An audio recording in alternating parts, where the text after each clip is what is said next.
Lolo Femi. You know you always over. I cannot believe that for a song that I haven't listened to on Apple Music, I know the lyrics of that song. Because you watch so many videos, yeah? JP 2025. You guys, well done. Shout out to my team. We planned the wedding. Hey. What do you mean by we planned the wedding? Trendy B. Oh, really? Were you there? I said we planned the wedding. Oh, that's so cool. I don't know why you don't want to take that part of you very, very seriously. Well, she's really good at planning events and stuff.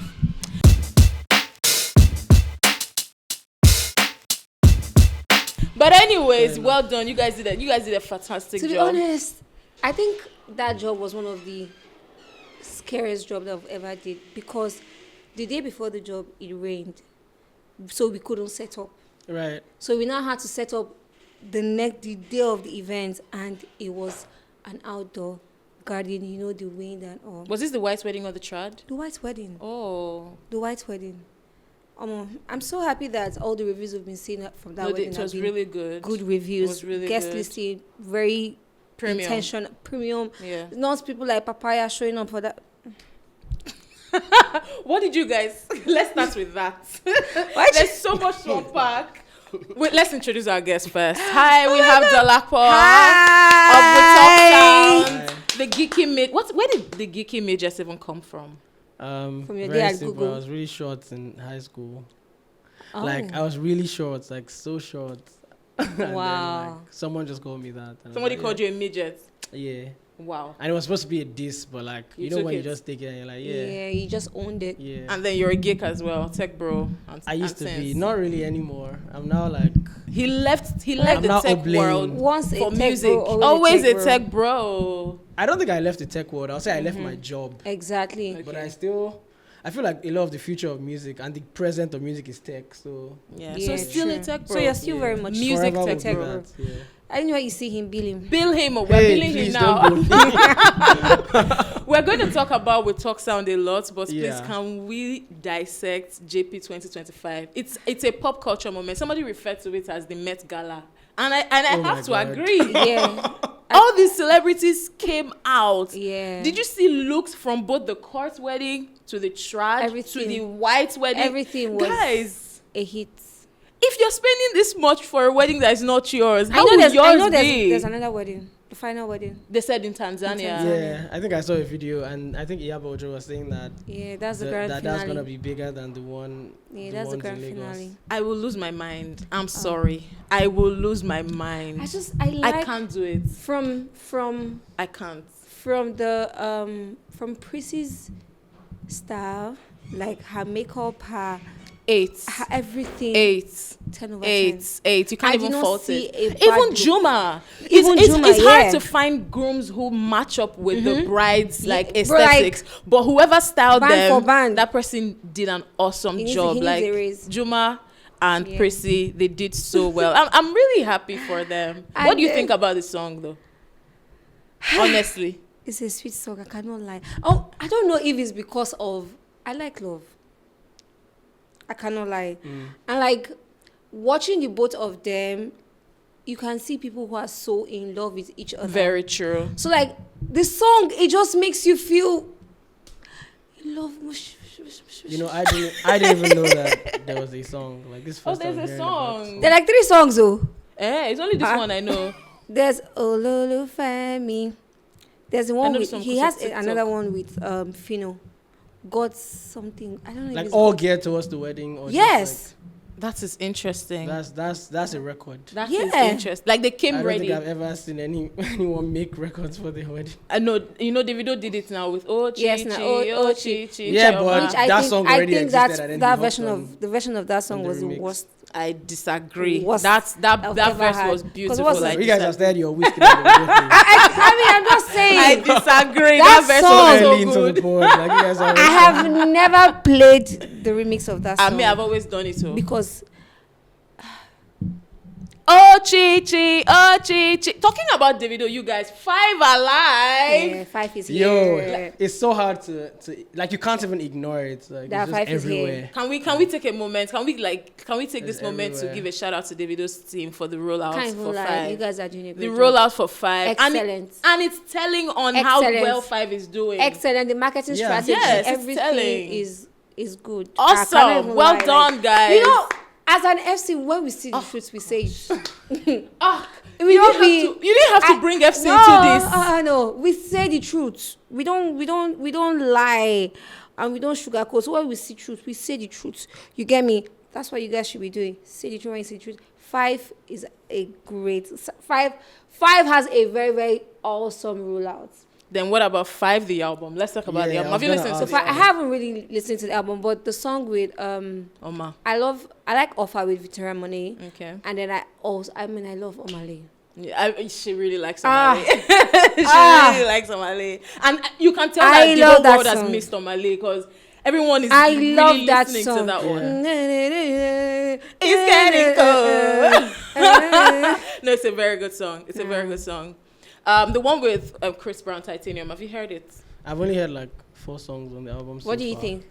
And I was telling you before we started recording that sometimes I just don't like to listen when there's so much noise. And there's just too much noise now. I can't deal. Yeah. But I like the one with Victoria Money. And also one thing that happens with me when I listen to albums is that when I start listening and I find one song that I really like, I just get stuck on that song before I move further. And that's the song I'm on right now. Yeah. So it's crazy because the song I really like on that album, not a lot of people is talking about it. What song? You don't really know what you do to me. You don't really know what you do to me. Just Davido, no feature. What's the title of that one? Don't know is the title. You don't really know what you do to me. Oh, that's my favorite song. So that's the song I keep going back to. And of course, Holy Water. You guys. With Musa Keys and Victoni. Of course. That song is insane. You're such a fan. I am a fan. So that's the thing. So that's the thing about me and Davido. Victoni and also Davido. Yeah. So Victoni won me over with the Stubborn album. I can't even lie.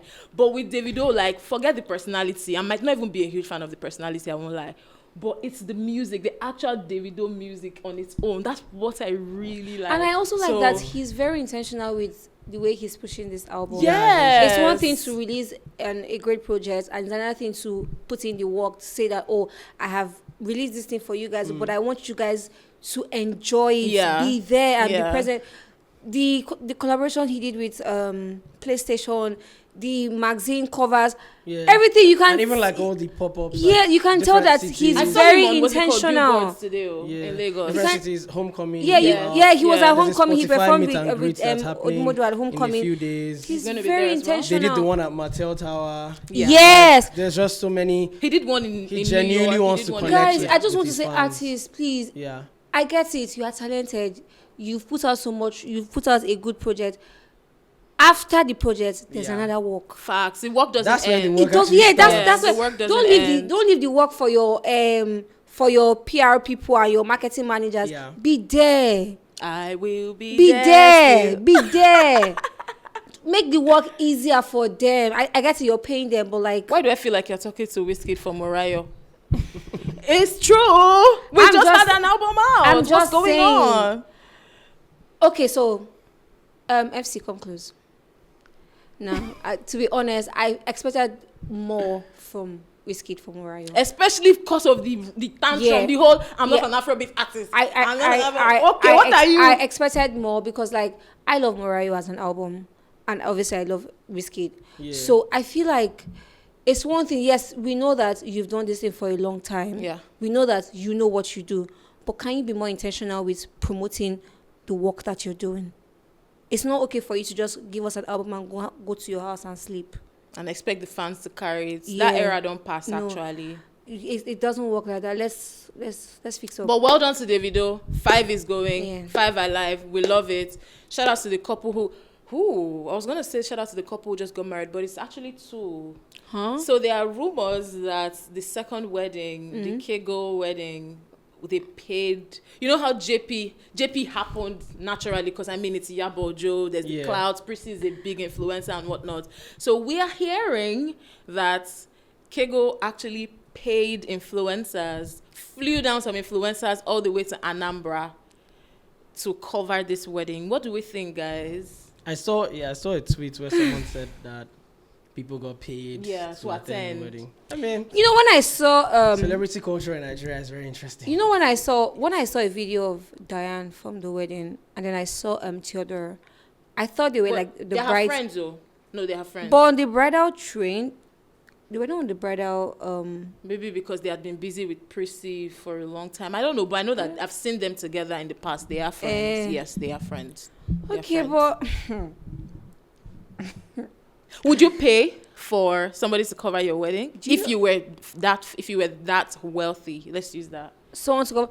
If you were that wealthy, people pay to cover weddings. But Nigeria weddings, that's what they do. Yeah, but their press, like, that's their job, like their media company. Yeah. So, but would you pay influencers to trend for your hashtag to trend? No. First of all, I want a very private wedding. Yeah. I've always been a fan of private weddings. Right. So, like, I'm not the one thing that is obviously going to eat at my wedding is my look. Yeah, fashion. Do you get? But like, I want my wedding to be about just me and your people and my people. I don't care about influencers. Right. What about you? I'm already married. If you're next life. No. If you were that rich. If I was that rich, I don't think I would. So are you saying that he's broke? I don't. I'm not that rich. Come on. He's not. At least he's not a billionaire. I'm not a billionaire yet. At least not a billionaire yet. But would you like to be a billionaire? I think I'm inevitably going to be one. Whoa, love it. Okay. Like, we told you guys. Anywhere you see him, believe. Okay. But yeah, like I don't think I would pay. I'm not even that sort of person. I'm not a public, like, I don't put my business in the public, my personal business. So there's no reality where I pay anyone to come to attend my wedding. Yeah. I would even do the opposite. I mean, why am I paying people? Attend my wedding? Exactly. Why are you paying people to come to your wedding? But one thing, I think that one thing that's important is to understand that, you know, like, different families and different dynamics, everyone's looking out for different things, right? So for some people, they're trying to sort of immortalize their family name, especially with this new generation of people, right? It's like young Gen Zs don't know certain families that have been, you know, wealthy for a long time, old money people. And so they're trying to tap into the current zeitgeist, into the current pop culture landscape. And so things like that, now we know them. Like, I didn't know them until now. I didn't know any of them. I knew the girl, though. I knew the girl, but I just didn't know that. Exactly. But now I knew her as a fashion girl. Yes, and now you know, and so you don't know what ambitions they might have, or the children might have in the future. And popularity is a. I feel like in today's world, attention is like one of the most important things that you can have, no matter how rich you are. Like, even, and that's something that my friend Frank always says about how everyone is now intentionally building a personal brand, even like billionaires, even like athletes. You see how someone is like a footballer, they retire, they go into punditry and they start hosting a show, or they start Michelle Obama has a podcast. Like, everyone wants to be in the public glare. With her brother. Yeah. Her brother. I saw a clip from it and it was funny. Yeah. So, well. But yeah, so everybody's motivated by different things. Like, you don't know what their ambitions are in the next. Whether someone wants to do politics sometime soon, or they are going for something that they introduce themselves. The guy looks like someone that would do politics. Yeah. What do you think about the lion on his shoulder? I won't lie. I think it's a kind of vanity that I like. I don't like it. To carry like. I think it's very. But is that a real lion head though? Of course like, not. Of course not. Wait, so they're that rich. With the groom's outfit, I think they were trying to.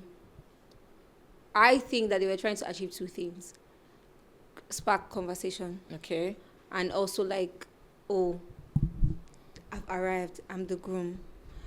Spark conversation. Did it work? Obviously, it did, because everyone's talking about it. Of course, I'm talking about it. Did he eat? No, he did not eat. You don't think he ate? I think he ate though. No. I like. I don't know if the thing he drew on his hand. I don't know what they call that. The tattoo. I guess it's a tattoo or lali. I don't know, but that was cute. I don't know if it's him that didn't carry the outfits well or what. I don't know, but like there's something about that look that is not giving what it's supposed to give. Right. I personally like it. But for the bride, I know the bride ate. She's gorgeous. She's a gorgeous. Like, I wouldn't. Can't even fault it. No, I wouldn't wear it to start with. But what if her family insists? No. Why would they insist that he what do they say? For you to be a bona fide son-in-law to this prestigious home, you must come wearing a lion head. If that's it, then you have to do it now. So you do it. That's whatever your in-laws say. If you want to marry, like that's. It's what it is. Like. Okay, so when it comes to things, like I always think about it because. Yeah. I understand. Going out of your comfort zone, but sometimes I always think about it that do I really have to? And why I say this, I think one time I saw on the internet where a girl said that she went to meet her mother-in-law and her boyfriend told her that she needs to remove her nose ring. Yes, I think I saw that tweet. I personally won't do that, and I'm going to tell you why. When I got my piercings, I was living in my grandfather's house. Right. My grandfather saw my piercings. Not for one day did my grandfather say, get it out. If I didn't do it for my grandfather, I'm sorry, I won't do it for your parents. That makes sense. But I feel like there's sort of like a... Maybe it's just for that day. Yeah, I guess it's just for that day. Home. No, it's just for that day. But like, you also need to realize that it's me. Why do I have to please you? I don't think it's that. I personally don't think it's like there's one side to it. I think it's not very straightforward. Yeah. I think you just have to draw the line between the things that you are willing to compromise and the things that are not, that you cannot compromise.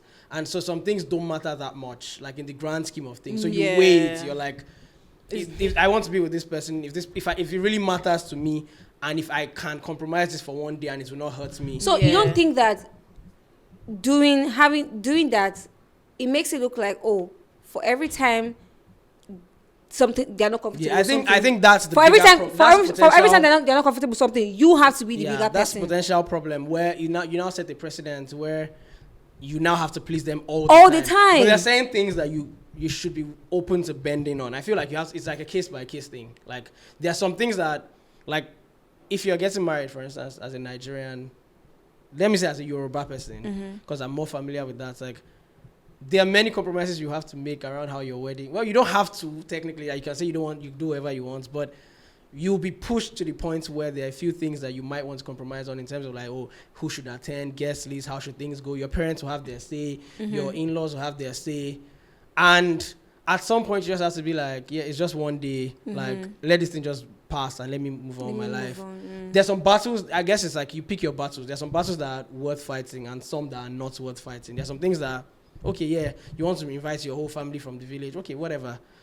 The day will pass, and when we get married, we'll move to another city or another country, and it's not like we'll even be seeing them every day anyway. Yeah. But if you're like, oh no, this must not happen. Like sometimes it's just not worth it. In my opinion, so. Sometimes. So yes, it's I guess it's picking it. Okay. But I do understand your fear, because I mean if you can't accept my nose ring, there are so many other things about me you might not accept. So let's fair enough. Yeah. This whole marriage thing, let's just stick to Afrobeats. That's the one that we know. That's the one that we know. We have the owner of WeTalkSound here with us. Yeah. And I think that WeTalkSound is fantastic. I think you guys are doing a great job. Yes, everyone thinks you guys are cool. You're like the coolest things in Afrobeats now. Did you see their new ID cards? That looks like what's it called? It looks like a music player. Yeah, can you guys show her? Like, I didn't bring it. But I'll show you a picture of it after the call. Well, like, what was the idea? Like, how did you guys? I think it was just a thing where we wanted to do ID cards and we did not want to do generic ID cards. Like, we don't do anything generic. I think that's like, we always want it to be different, to reflect like our brand. And so we like Dunsin, who's like our head of operations, is also a designer.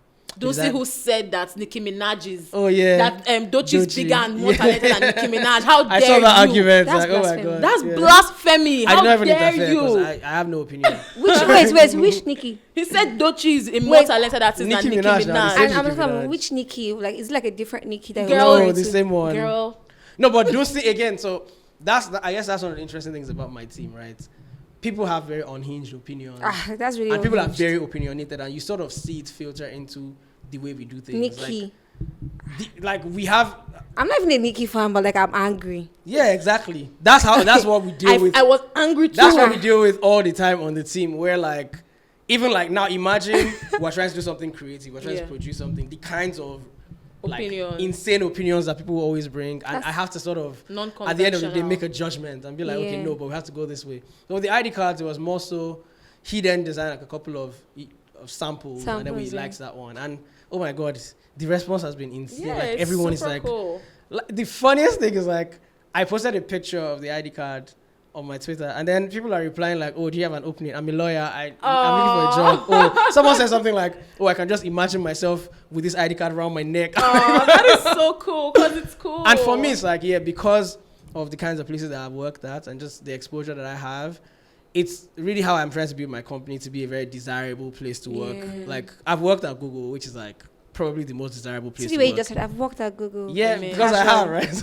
I mean, and it's like, a big deal. What are you saying? I mean, it is, but at Google. it is what it is. It is what it is. And so, like, because like just seeing those sorts of, you know, the way those environments are and how they present and how people literally dream about working at places like that. That's sort of how I want to position my company, where it's like, people actually, and that's already sort of happening. I'm like, we've not even done anything yet. People are like, oh my God, do you guys have a role for me? I want to work on WeTalkSound. I want this ID card. I like this ID card. But let's talk about WeTalkSound now, because somebody who is watching might be thinking, it's possible some people have not heard about for sure. So what is WeTalkSound about? Okay, great question. I must have answered this question like I must have answered this question like maybe 500 times in my life so far. I don't think you should ever get tired of it. I can't get tired. That's my job to answer that question. So let me say how we started. Started out as and I was telling you before we started recording. Started out as a WhatsApp group. Insane. Essentially just a group chat. Me and my friends added my friends added their friends, and it was just, let's talk about music. We would. And we're all like rap heads, so we'll talk about like, oh, who had the better verse on this song. It was just stuff like that. It's like, it wasn't a business, it wasn't anything deep in the beginning, but it was just a community. And that community also had like a lot of emerging artists, producers, writers. All of us were like in our I guess early 20s, late teens to into early 20s. Wow. And so it was around that time that we also were following like Pro Era and Odd Future, which are like American rap groups I don't even call them rap groups. It would be like rappers, but then they have like skaters, graffiti guys, artists, just a collective of different kinds of creativity. And so it was something like that we were trying to do. So many of us were actually used to make music. Like I used to make music for fun. And I was actually pretty decent. And so it sort of grew into a thing where people from other universities, so I was in Ibadan, we were in Ibadan, I was in UI, people from other universities started joining, so like UniBen guys, Unilag guys, and it was, people were hearing about it in different parts of Nigeria. And then there were a bunch of people in the community that were trying to actually pursue music like seriously. And I just realized that, okay, my bigger role here is to sort of take a step back from trying to make music, because I knew I was never going to be an artist. Like, that was not a thing that I wanted, to be a full-time artist. I just could rap. And so I realized that my bigger role here is to sort of help these guys who actually want to do music figure out how the industry works. Because none of us really knew anything. Like, literally, how do you distribute a song? We did not know. How do you market this? We knew nothing about how music works. We just could make music. And so I started to learn bit by bit, like from one song, okay, from the little things of, let's design artwork. Okay, now that we have artwork, what do we need? Let's mix and master. Let's do this. And so all the steps, I sort of had to go through all the granular steps of everything that encompasses making music, releasing music, and the music industry as a whole. And then we started to push music out. We had a few people that sort of started gaining momentum, like Veda, like that I was telling you about. Like, he won the Hennessy VS Class thing. Yeah, he did a lot of the cyphers, got close to Vector. Like, we had some motion there. There were some other R&B leaning alter type people. And that was how we all started. Who were making music. And so we got to a point where we now started to, push the media side, where we now, we came on social media, started to write stories, articles, just basically curate stuff around pop culture music. Yeah. And then another thing that we did that was very interesting was we used to do this series, this compilation album series called LOFN. So like, we would get songs from different emerging artists, love songs, put them together, select the best ones, put them together, and release as a WeTalkSound album featuring the artists of Valentine's Day. So we did it from 2018, 19, 20, 21. So there's like 4 different editions, 4 different albums. And even though we were so small then, so none of them really blew up, but like some of the artists sort of gained fans. Like, I met someone recently, He's actually the co-founder of Culture Custodian. Like we spoke for the first time in person, and then he was saying he said, "Oh, your last album that you guys dropped in 2021, there's a song there that I still listen to today." Whoa. And I'm like, "Oh my God, I've even forgotten that song existed." So it was just those little things that you do that maybe only 100 people will see, or 200 people will see, or 50 people will see. But sometimes it's not about how many people see it. It's about how deep it is for the people that see it. Yeah. And so like 5 years from now, 10 years from now, people are still listening to stuff that we cannot even remember that we did. Anyway, so we did that, and we then started to realize that, okay, to actually be sustainable in this thing, there needs to be like a business case here. Because, yeah, it's a community, we're all having fun, but we all started to get older. People started to get jobs.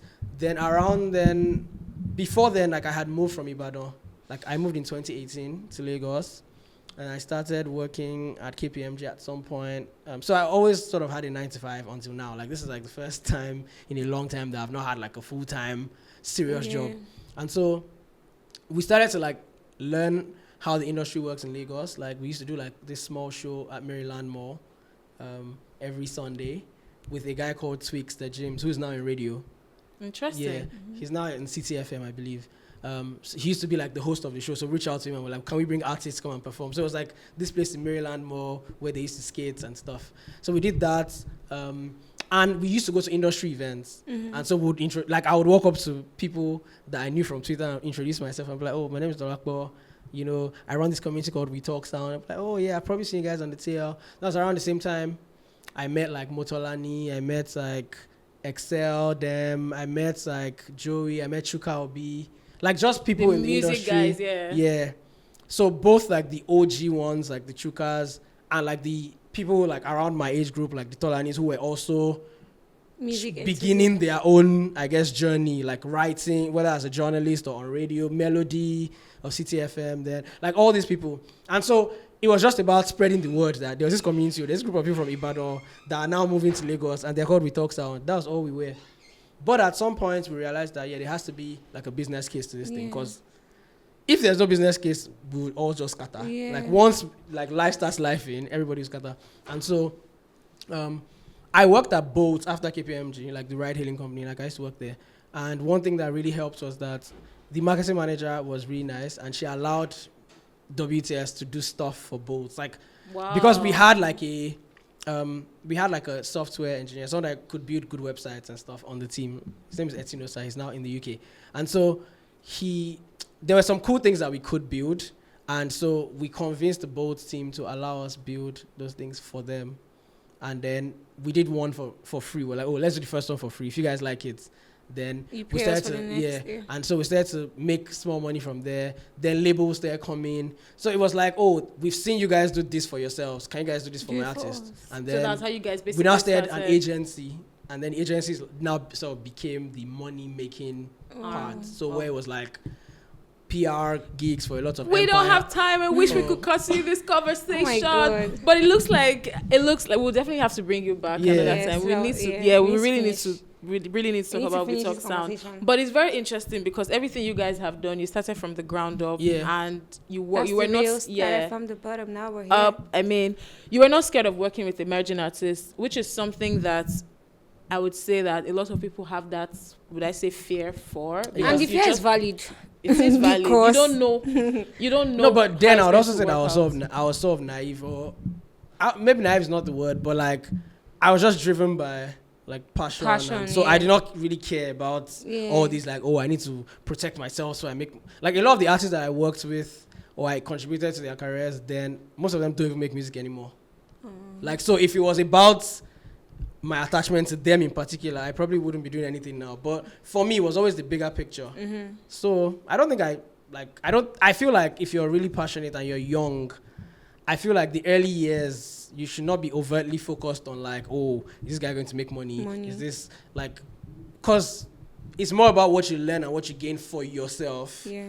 And then as you grow, you work with bigger artists and apply the knowledge you gain from working with a smaller artist too. Yeah, so for an emerging artist now who's watching this and thinking, how do I get WeTalkSound to help my life? What do they need to do? I mean, they need to, first of all, they need to make like really good music. Because now we do distribution and label services, and we're actually actively always looking for artists to distribute for and pitch for and support. And so, yeah, like if you're unique and you make good music. So it's not just to make music, is your music good? Yeah, is it good? Also, I think another thing that's become very important now, well, fortunately or unfortunately, is that besides the music being good, you sort of need to be able to curate a community. I'm very, very biased towards artists that can make people care about whatever it is that they're doing. And I find that sometimes it's either you have it or you don't have it. Like, there's an artist called Fimi who is a rapper, female rapper, and like I just really like the way that she communicates on Twitter and on socials, and people just engage because she knows how to, like, she shoots a lot of content. Wait, is it the girl that was that wearing Iro and Boba to Even in the Day? Yeah, she also had she dressed like a pastor to rap. Yeah. So cool. She has she's just like a pastor. Okay. Yeah, she has a song called Halo. She wore like the Mommy Gio hat. It was so cool. That is interesting. So like when I found out about her, like I was like, oh yeah, she gives me Doechii vibes. Yeah, like, she does. Very strong Doechii vibes. Yeah. Storytelling rap. Yeah. Looks. And so I feel like in today's world, because of how things just work with social media content, TikTok is like one of the most important platforms to discover artists and to gain new fans. If you're not savvy with like communicating, like being like having an eye to say, oh, this is what good content should look like. If everything needs to depend on your manager or someone telling you what to do, I think it's gonna be a problem. Unless your talent. So if you're that kind of person, your talent has to be so strong that it compensates for what you lack in content creation. So basically what you are saying now is that for an artist, an emerging artist, you are not serious if you're not actively building a community online. You are not serious. Like I mean, but what if they just want to make music? I feel bad for them. Is it that, so are you just making music just for fun? You don't want to make money from it? No, like what if they are investing in trying to reach out to people like you, trying to reach out to but like it makes it easy now. Having a community makes it easy for you when you want to reach out to music. I mean, like also the thing is like you have to have something, right? You have to have something. If you have a lot of money, then maybe you can say, oh, I don't want to do this. I want someone to think about everything for me. If you can pay, but you cannot not have leverage.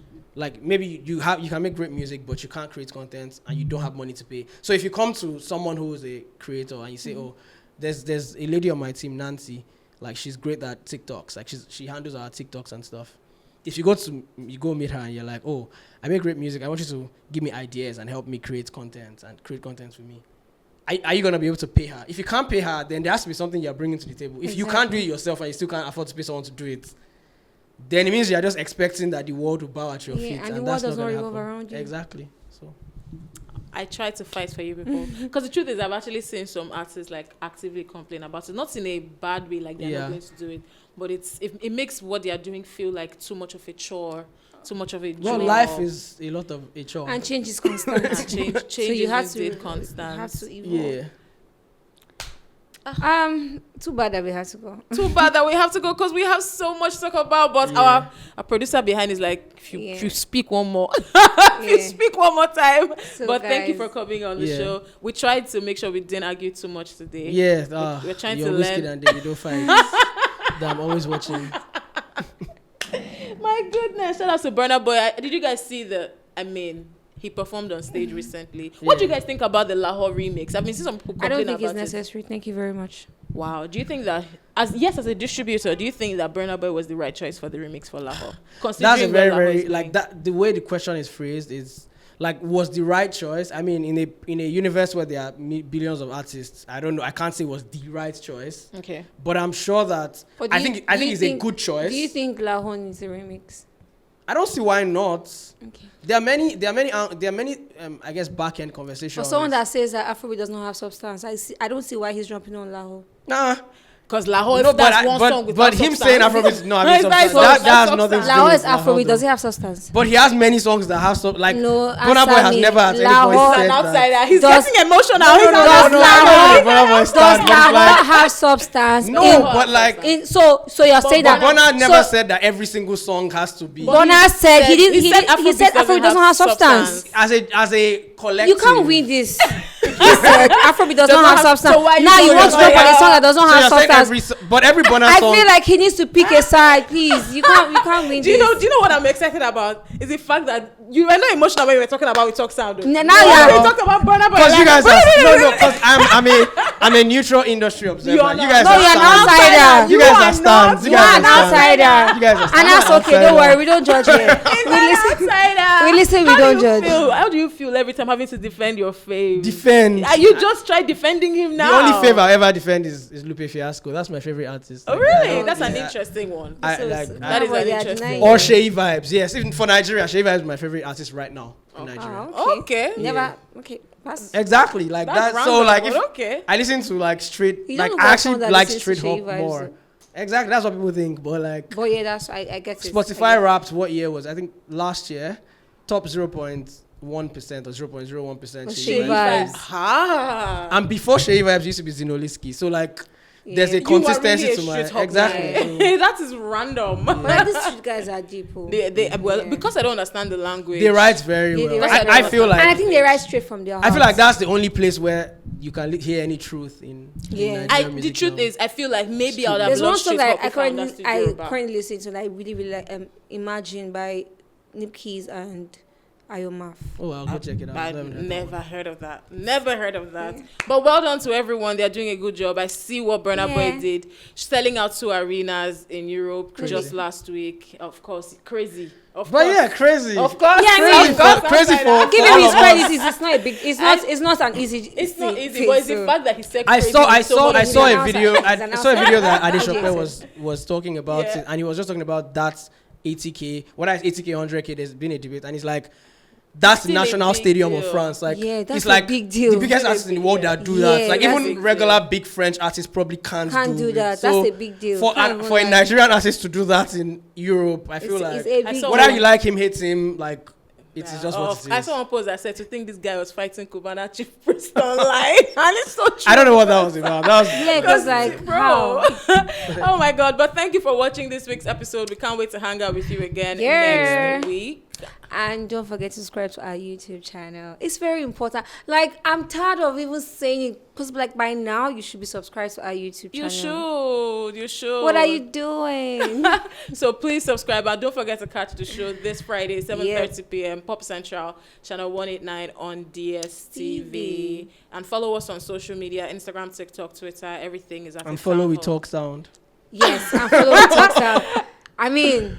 Follow WeTalkSound. Follow WeTalkSound everywhere. WeTalkSound does not find us now. Insert Night is happening very soon. Yep. On Friday. The next time I come for the podcast, every last Friday of the month. We'll give you a review of Insert Night. Yeah, you should do that. Hope you guys don't sell drugs at your party. We don't sell. But we should actually have an episode where we talk to people who attend raves. Let's talk about the party culture in Nigeria. We absolutely should do that. I think it's very, very important. Yeah, we should. I think that might be the most important thing happening in Lagos right now. Raves, yeah. Raves. We will do that. All right. From us to you. Bye.